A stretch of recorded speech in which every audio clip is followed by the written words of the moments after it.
안녕하세요. 태양광 부자의 봉희정입니다. 지난달 30일부터 12월 12일까지 아직 끝나지 않았죠. 두바이에서 UN 기후변화 협약 당사국 총회가 열리고 있습니다.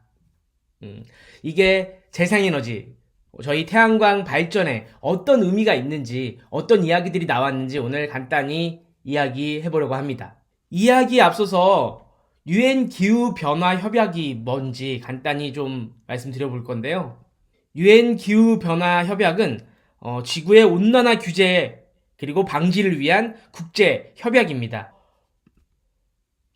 협약 당사국은 현재 198개국이고 매년 최고 의사결정기구인 당사국 총회가 열립니다. 코로나 때 1회를 제외하고는 매년 열렸고요. 올해는 두바이에서 28번째 당사국 총회가 아까 말씀드렸듯이 11월 30일부터 12월 12일까지 열리고 있습니다. 주요 내용이 예전에 파리 협정이 있었죠.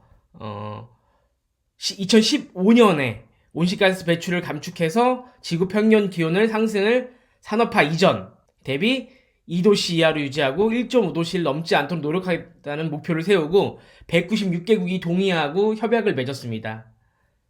그게 파리 협정이고요. 이 파리 협정은 국제법으로 효력이 발효된 정도로 지구 온난화를 막기 위한 전 세계적인 협약이고 매년 그 지구 온난화를 막기 위한 노력들을 하고 있는 총회입니다.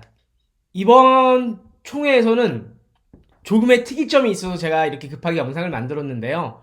두 가지입니다.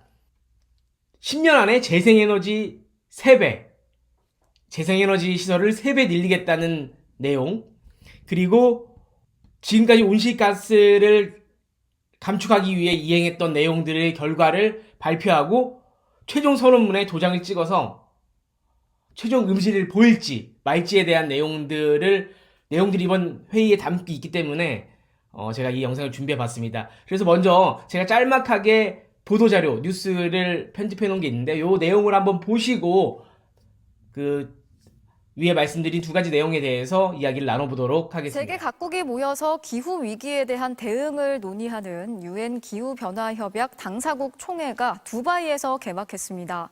이번 총회에서는 2030년까지 재생에너지를 3배 늘리는 서약에 각 나라들의 참여를 요구하고 있는데요. 우리 정부도 여기에 동참할 것으로 알려졌는데 정작 국내 재생에너지 정책은 뒷걸음질 치고 있다는 비판이 끊이지 않고 있습니다. 한국의 태양광과 풍력 발전 비중은 5.35%, 유럽, 미국과도 차이가 크고 일본, 중국, 베트남의 절반 수준에도 못 미칩니다. 뒷걸음치는 한국과 달리 국제사회는 재생에너지 확대 속도를 더욱 높이려 하고 있습니다. 어제 두바이에서 개막한 제28차 UN 기후변화 협약 당사국 총회에서 의장국 아랍에미리트는 각국으로부터 2030년 재생에너지 3배 확대 서약을 받으려 하고 있습니다. 유럽연합, 미국 등이 동참 의사를 밝혔는데 국내의 우려와 달리 한국 정부도 이 서약에는 동참할 것으로 보입니다.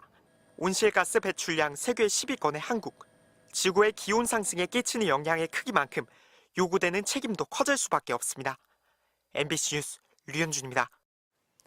보도자료에서도 보셨지만 저는 이번 협약에서 이번 당사국 총회에서 좀 주요 내용이 저희 태양광 발전에 조금은 도움이 되지 않을까 하는 마음과 어떤 정책에도 영향을 미치지 않을까 하는 마음이 들어서 영상을 좀 급하게 준비를 했습니다. 이번 총회 의장 의장이 참가국들에게 먼저 그 서한을 보냈습니다. 2030년까지 전 세계 에너지 용량을 3배로 늘리고 평균 에너지 효율 개선도 2배로 늘리는 것을 승인하는 서약에 모든 국가가 동참해달라 이런 내용의 서약 내용문을 보냈고 중국도 2030년까지 재생에너지 생산 능력 3배 확대 추구를 합의했습니다. 근데 만약에 저희 한국이 이 내용의 서약을 하지 않는다면 국제적으로 많은 비판을 받을 수밖에 없는 사항이고요. 만약에 서명을 한다면 재생에너지 목표 비율을 낮춘 상태에서 이 서약을 한다면 사실은 지켜지지 못할 서약이기 때문에 어떤 제도의 개편과 전력 구조의 개편과 또 뭐 태양광 시설의 뭐 이격거리 문제 등 여러 가지들의 어떤 정책 내용들이 조금은 해결될 수 있을 어떤 조금의 가망성은 있을 것 같아서 굉장히 좀 중요한 서약이지 않을까 생각이 됩니다. 뭐 대부분 서약을 할 거라고 사실 언론들은 보도를 하고 있어서 어떻게 되는지 저도 궁금하고 그 내용에 따라서 좀 저도 다시 한번 영상을 남겨보려고 합니다. 그리고 두 번째는 파리 협약 이후에 처음으로 그 이행 점검이 반영되었고 그 이행 점검을 바탕으로 하는 최종 선언문에 저희가 도장을 찍을지 안 찍을지 또 굉장히 중요한 내용인데 만약에 도장을 찍는다면 사실 정책적으로 또 다른 내용들적으로 이 목표를 이루기 위한 어떤 구체적인 계획들을 좀 해야 되니까 조금 이 서약들이 이번 서명들이 좀 굉장히 저는 주요하게 작용하지 않을까 이런 생각을 좀 해봅니다. 그리고 또 우리나라 온실 배출이 전 세계 9위에 올랐습니다. 그리고 G20 국가 중에서는 탄소 배출량이 2위입니다. 뭐 굉장히 불명예인데요. 이런 서명을 함으로써 이런 재생에너지 시장과 어떤 기후 문제까지도 정책적으로 많이 고려가 되어서 태양광 발전 사업주에도 좀 큰 도움이 될 수 있는 기회고 그런 정책이 나올 수 있는 기회라고 저는 생각됩니다. 어쨌든 이런 국제적인 기구 그리고 국제적인 내용에 우리나라도 반대 정책이 아닌 이런 정책들을 따라가서 기후 문제도 잡고 이런 국제적인 위상도 조금은 올라갈 수 있는 기회가 되기를 바라봅니다. 유엔 사무총장이 얘기를 했답니다. 지구 온난화의 시대는 끝났고 지구 열탕화의 시대로 접어들었다. 그만큼 온난화가 가장 심하다고 하는데요.